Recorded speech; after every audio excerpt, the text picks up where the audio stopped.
इंद्रानंद मिश्र मर्यादा मिथिला के तरफ से आयोजित मिथिला मैथिली सांस्कृतिक कार्यक्रम आयोजन छठ घाट शिवहंसा चौक आया नगर नई दिल्ली में दिनांक 3 मार्च दिन रोज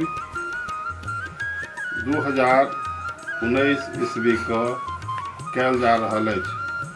अपने समस्त लोकनि से नम्र निवेदन अछि, आग्रह अछि जे